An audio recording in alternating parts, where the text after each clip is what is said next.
Relax siya. Malapit na daw. Malapit na kami. Kalahating kilometro pa. Joke lang.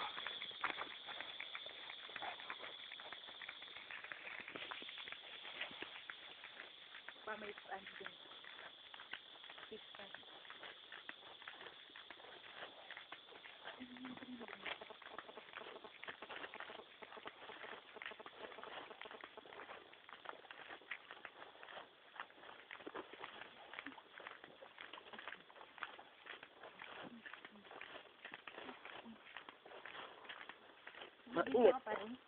Ha? Nag-video. Thank you. Thank you, thank you. Malapit tayo sa school. Malapit na ka. Oh, putik na to eh. Yeah. Kasi pag may putik, pag may buhangin, Dagat pa yun. dagat, malapit pa sa dagat yun. Pag putik-putik na, yun kasi malapit tayo sa dagat. Okay? Pumunta tayo sa Cagbalite 1 Elementary School. Doon nagtuturo ang aking butihing asawa. Ang dala-dala ay puset. Okay? May babalik na lang kami ha. Bye-bye.